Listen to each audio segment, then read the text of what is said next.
Bonjour à tous les fans de l'UM et amateurs de football. Imaginez un club mythique comme l'Olympique de Marseille, déjà bouillant depuis le début du mercato estival, sur le point de vivre un véritable séisme dans les prochains jours. Roberto De Zerbi, l'entraîneur italien au tempérament de feu, a lâché une bombe en conférence de presse ce vendredi. Il attend encore entre 4 et 6 renforts pour boucler son effectif. Une déclaration choc, alors que l'UM a déjà accueilli des stars comme Pierre-Emerick Aubameyang, Timothy Weah ou encore Igor Pexao. Mais attendez, ce n'est pas tout. Les dramas autour de Jonathan Rowe et Adrien Rabiot ont complètement chamboulé les plans du staff marseillais. Dans cette vidéo, on plonge au cœur de ce mercato dingue, basé sur des infos réelles et fraîches du mois d'août 2025. Abonnez-vous, aimez et activez la cloche pour ne rien rater. On va décortiquer tout ça en détail, avec analyse, rumeurs et perspectives pour la saison à venir. Allons-y! Salut la team, c'est Victor Rush, votre expert foot sur YouTube, et aujourd'hui, on se penche sur l'un des mercatos les plus agités de Liga, celui de l'Olympique de Marseille. On est le 24 août 2025, et le marché des transferts ferme ses portes dans une semaine à peine. L'UM, sous la houlette de Roberto De Zerbi, est déjà très actif, mais le coach italien n'est pas satisfait. Selon des propos rapportés par la Provence et confirmés par des sources comme l'équipe et Téléfoot, De Zerbi a exprimé son impatience devant la presse. « J'attends encore entre 4 et 6 joueurs », a-t-il déclaré, soulignant les besoins précis pour un calendrier chargé incluant la Ligue des Champions. Revenons d'abord sur ce qui a déjà été fait. L'UM a enregistré plusieurs arrivées notables cet été.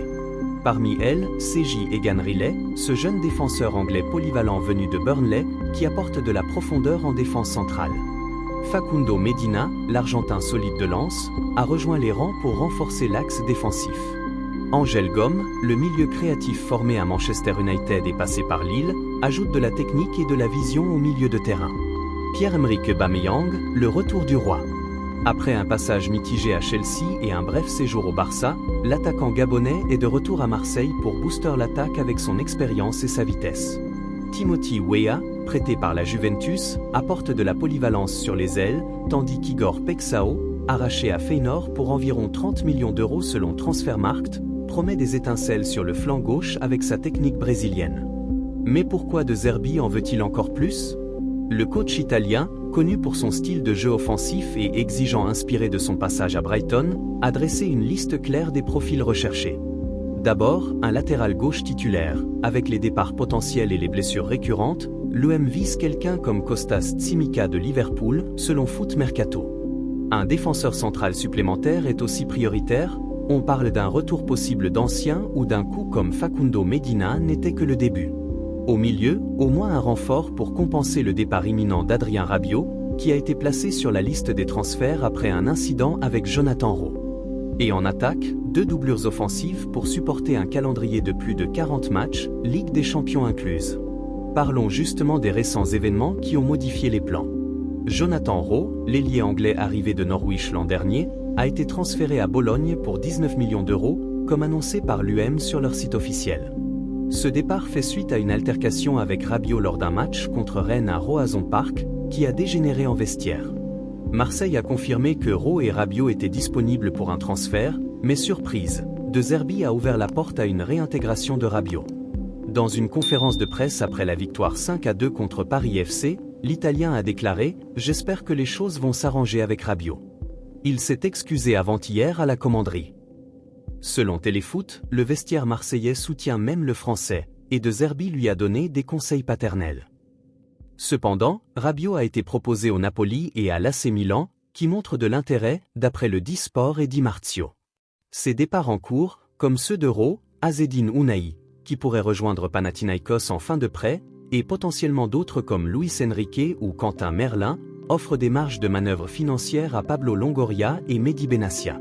Le président et le directeur sportif de l'UM doivent accélérer pour répondre aux exigences de De Zerbi. Rappelons que l'UM a déjà dépensé plus de 100 millions d'euros cet été, avec des sorties comme celle de Rowe générant une plus-value. Analysons maintenant les besoins plus en profondeur. En défense, l'UM souffre d'une vulnérabilité chronique. La saison dernière, malgré une qualification en Ligue des Champions, l'équipe a encaissé trop de buts en transition. De Zerbi, avec son 4-2-3-1 ou 4-3-3 fluide, exige des défenseurs rapides et techniques. Egan Riley et Medina sont des ajouts solides, mais un latéral gauche comme Tsimikas, capable de monter et de centrer, serait idéal. Imaginez un duo avec Renan Lodi ou un remplaçant, ça changerait la donne pour les phases offensives. Au milieu, le départ potentiel de Rabiot laisse un vide. Le Français, avec son expérience à la Juventus et en équipe de France, apporte du leadership et de la couverture défensive. S'il reste, super. Sinon, l'OM vise des profils comme Ismaël Koné, déjà mentionné dans les rumeurs, ou un retour de Valentin Rongier, bien que ce dernier soit parti.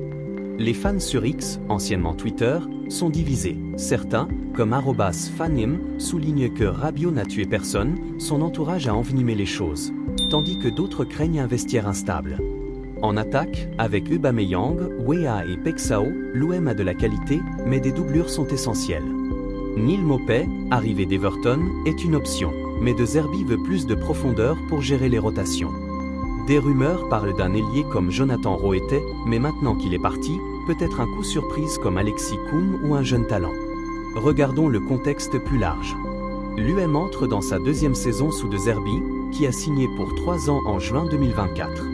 Selon Ligue1.com, le coach italien apporte un style explosif, mais il faut du temps pour l'implémenter. La saison 2024 à 2025 a vu Marseille finir dans le top 4, mais avec des hauts et des bas. Pour 2025 à 2026, avec la Ligue des Champions, l'effectif doit être robuste. De Zerbi l'a rappelé, on doit encaisser plus de 40 rencontres.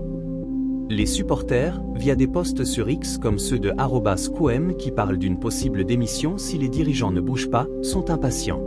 Historiquement, l'OM est un club de passion. Fondé en 1899, champion d'Europe en 1993, il a connu des mercatos fous sous McCourt. Longoria, depuis 2021, a ramené de la stabilité, mais les fans veulent des titres. Comparons à PSG. Paris domine, mais Marseille peut challenger avec un bon recrutement. Perspective, si l'OM boucle 4 à 6 renforts, il pourrait viser le podium et un bon parcours en C1. Sinon, tension en vue. Rabiot, s'il reste, boost moral, s'il part, gain financier pour réinvestir. En résumé, ce mercato est crucial. De Zerbi pousse, Longoria agit. Qu'en pensez-vous? Rabiot doit-il rester? Qui recruter? Dites-le en commentaire. Merci d'avoir regardé cette vidéo exhaustive sur le mercato de l'UM. Si elle vous a plu, aimez, commentez et abonnez-vous pour plus de contenu foot. On se retrouve bientôt pour les dernières news avant la fermeture du mercato. A plus et allez l'Olympique de Marseille.